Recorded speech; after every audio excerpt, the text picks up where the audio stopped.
Global star Ram Charan కథానాయకుడిగా star director Shankar దర్శకత్వంలో అత్యంత ప్రతిష్టాత్మకంగా అత్యంత భారీ బడ్జెట్తో భారీ అంచనాలతో ఈరోజు ప్రపంచవ్యాప్తంగా గేమ్ చేంజర్ మూవీ విడుదలైనటువంటి నేపథ్యంలో గేమ్ చేంజర్ మూవీలో విలన్గా చేసినటువంటి ఎస్జే సూర్య పాత్ర జగన్మోహన్ రెడ్డిని ఉద్దేశించిందని ఇప్పుడు గేమ్ చేంజర్ జగన్మోహన్ రెడ్డిని టార్గెట్గా పెట్టుకొని తీసిన సినిమా అంటూ కొంతమంది సోషల్ మీడియాలో నెటిజన్లు అభిప్రాయాన్ని వ్యక్తం చేస్తున్న నేపథ్యంలో ఈ అంశం మీద మనం విశ్లేషణ చేసుకునేటువంటి ప్రయత్నం చేద్దాం.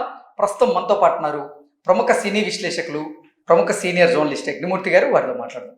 యజ్ఞమూర్తి గారు, హాయ్ అండి. హాయ్ కృష్ణ. యజ్ఞమూర్తి గారు, ఈరోజు ప్రపంచవ్యాప్తంగా భారీ అంచనాలతో గేమ్ చేంజర్ మూవీ అయితే విడుదలైపోయింది. గేమ్ చేంజర్ చూసిన తర్వాత సోషల్ మీడియాని వేదికగా చేసుకొని కొంతమంది గేమ్ చేంజర్లో విలన్గా చేసినటువంటి ఎస్జే సూర్య గారి పాత్ర వైఎస్ జగన్మోహన్ రెడ్డిని ఉద్దేశించి తీసింది అని, గేమ్ చేంజర్ మూవీ జగన్మోహన్ రెడ్డిని టార్గెట్గా చేసుకొని చేసిన సినిమా అంటూ కూడా కొంతమంది అభిప్రాయాన్ని వ్యక్తం చేస్తూ ఉన్నారు. ఏంటి సార్ దీని మీద మీ విశ్లేషణ ఏంటి?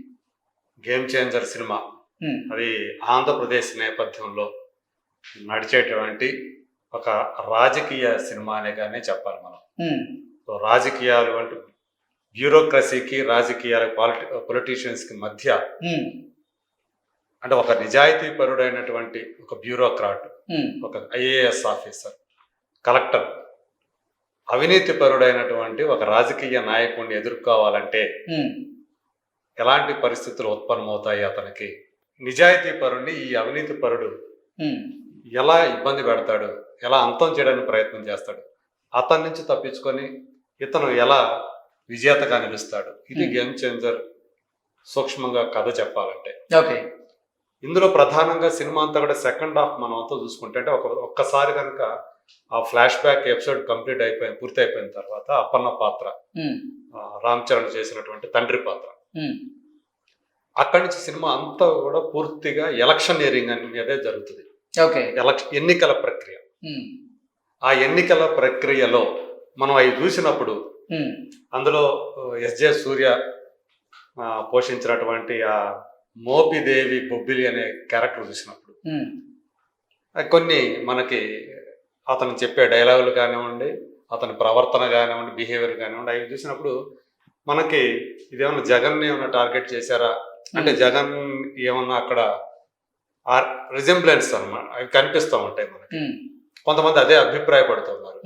అందులో ప్రధానంగా 30 ఏళ్ల దాకా నేనే సీఎం అనే మాట మనకు తెలుసు. అది అంటే 2024 ఎన్నికల్లోనే 30 ఏళ్ల దాకా మనమే సీఎం అని చెప్పేసి ఆయన చెప్పినటువంటి స్వయంగా చెప్పినటువంటి మాటలు, ఆయన పార్టీకి సంబంధించిన వాళ్ళు చెప్పినటువంటి రాజకీయ నాయకులు చెప్పినటువంటి మాటలు ఇవన్నీ కూడా మనకు తెలుసు.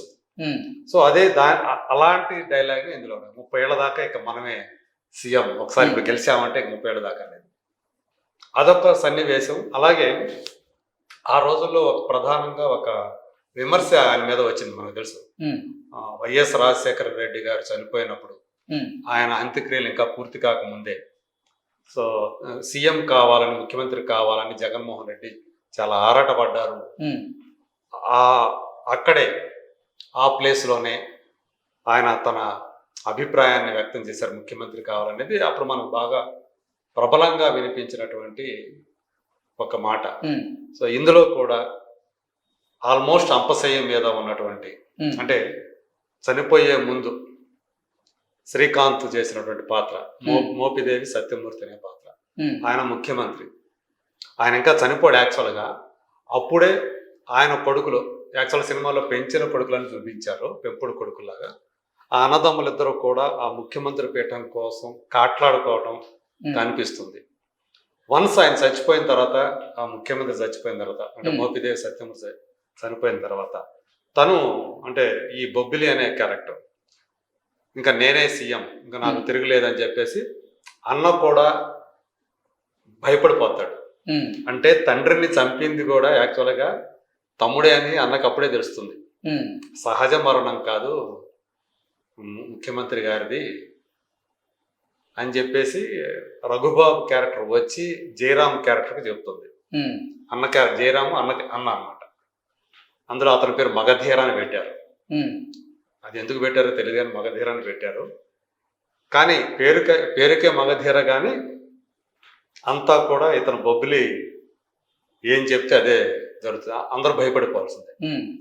సో తమ్ముడే చంపేశాడు అనే విషయం అన్నకి అప్పుడు తెలిసి అప్పటికప్పుడే ప్లేట్ ఫిరాయించేస్తాడు. అతను ప్లేట్ ఫిరాయించేసి మోపిదేవి జిందాబాద్ అని తనే స్వయంగా ఒక పక్క తన అనుచరులేమో తనకు చేయగొడుతుంటే తను వచ్చి తమ్ముడికి చేయగొడతాడు. అంత భయపడిపోతాడు. ఒకనొక టైంలో అదే జగన్ కూడా చాలా మందిని భయపెట్టాడు ఆ టైంలో అనేది కూడా వినిపించింది మనకి. సో అలాంటి కొన్ని మనకు కనిపించినప్పుడు అవన్నీ ఆ సీన్లు చూసినప్పుడు ఇవన్నీ కూడా జగన్ని ఉద్దేశించి తీశారేమో అనే అభిప్రాయాన్ని కలగజేసేట్లు ఉన్నాయని చెప్పేసి నెటిజన్లు మీరు అన్నట్టు సోషల్ మీడియాలో కొంతమంది అవన్నీ కూడా రాసుకొస్తున్నారు. అలాగే బియ్యానికి సంబంధించి కూడా బియ్యం కుంభకోణాలు జరుగుతూ ఉంటాయి. రేషన్ బియ్యాన్ని దారి మళ్లించడం.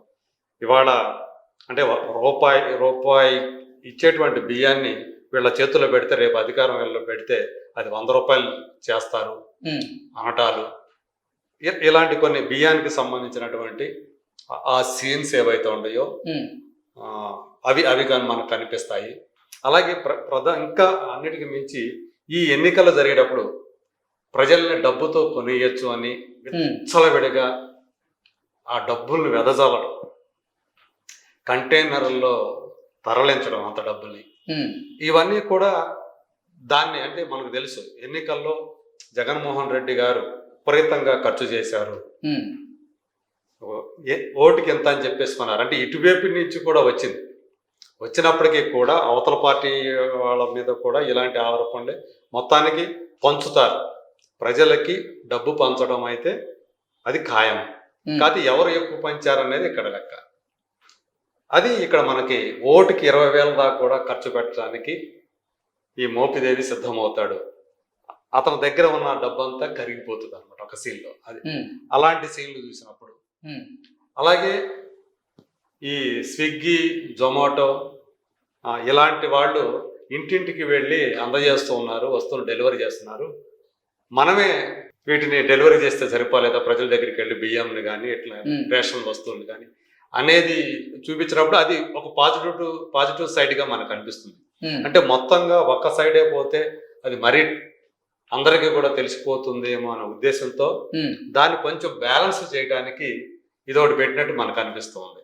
ఓకే, ఈ ఏదైతే ఈ వాహనాలు ఉన్నాయి లాస్ట్ సీన్ లో క్లైమాక్స్ లో అదే పెడతారు. మొత్తం ఒకేసారి వాహనాలన్నీ బయటకు వస్తున్నట్టు చూపిస్తారు.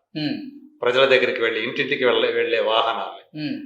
అది మనకు తెలుసు, అది జగన్ ప్రవేశపెట్టినటువంటి వ్యాన్ల పథకం ఏదైతే ఉందో, ఇంటింటికి వెళ్ళే వ్యాన్ పథకం, ఇంటింటికి రైస్ సప్లై చేసేందుకు కొన్ని వాహనాలు అది మనకి కనిపిస్తుంది. అలాగే ఇంకొకటి ఏంటంటే చివరిలో ముఖ్యమంత్రి పంచకట్టుకొని సైకిల్ మీద తన అనుచరులతో రావటం, అది మనకి తెలుగుదేశం పార్టీని గుర్తుకు తీసుకొచ్చేటువంటి అంశం. అంటే పొలిటికల్ గా ఆ ఇంక్లినేషన్ అనేది ఎటువైపు ఉంది ఏంటి అనేది అక్కడ ఉన్నటువంటి ఒక ప్లస్ ను కూడా తీసుకున్నాడు ఆయన డైరెక్టర్ శంకర్. ఆ వ్యాన్ల పథకం, ఇంటింటికి వెళ్ళే వ్యాను, అది ఆ పాజిటివ్ సైడ్ అయితే మిగతా చూసినప్పుడు ఇవన్నీ కూడా జగన్ ని గుర్తుకు చేస్తున్నాయి. సో ఆయన టార్గెట్ చేశారు. సో జగన్మోహన్ రెడ్డిని టార్గెట్ గా చేసుకుని ఇప్పుడు గేమ్ చేంజర్ చిత్రం ఉంది అంటూ కొంతమంది నెటిజన్లు అభిప్రాయాన్ని వ్యక్తం చేస్తున్న నేపథ్యంలో, అంటే ఆ అభిప్రాయాన్ని వ్యక్తం చేయడం వెనక ఈ సన్నివేశాలు ఉన్నాయంట. ఈ సన్నివేశాలు అంటే ఎన్నికల ప్రక్రియ, అలాగే ఎస్జే సూర్య ఆ పాత్ర చిత్రణ, ఇవన్నీ కూడా కొంత కనిపిస్తున్నాయి అని ఏదైతే వ్యక్తం అవుతుందో ఇవి నేను చెప్తున్నాను. ఆ పోలికలు ఇక్కడ మనకి కనిపిస్తుంటే ఒక రకంగా అంటే ఆ పాత్ర గానీ ఆ పాత్ర తాలూకు డైలాగ్స్ గానీ జగన్మోహన్ రెడ్డి గుర్తు చేసేటట్లు ఉన్నాయి అని కొంతమంది అభిప్రాయం అయితే పడుతున్నారు. మనకు కూడా అనిపిస్తుంది. అంటే ఆయన మీద వచ్చినటువంటి ఆరోపణలు ఏవైతే ఉన్నాయో జగన్ మీద, సో దానికి వాటిని తీసుకొని ఆ ఆరోపణలు తీసుకొని ఈ జోడించారేమో అన్నట్టుగా అనిపిస్తున్నాయి అనేది మాత్రం వాస్తవం. Okay sir, thank you so much.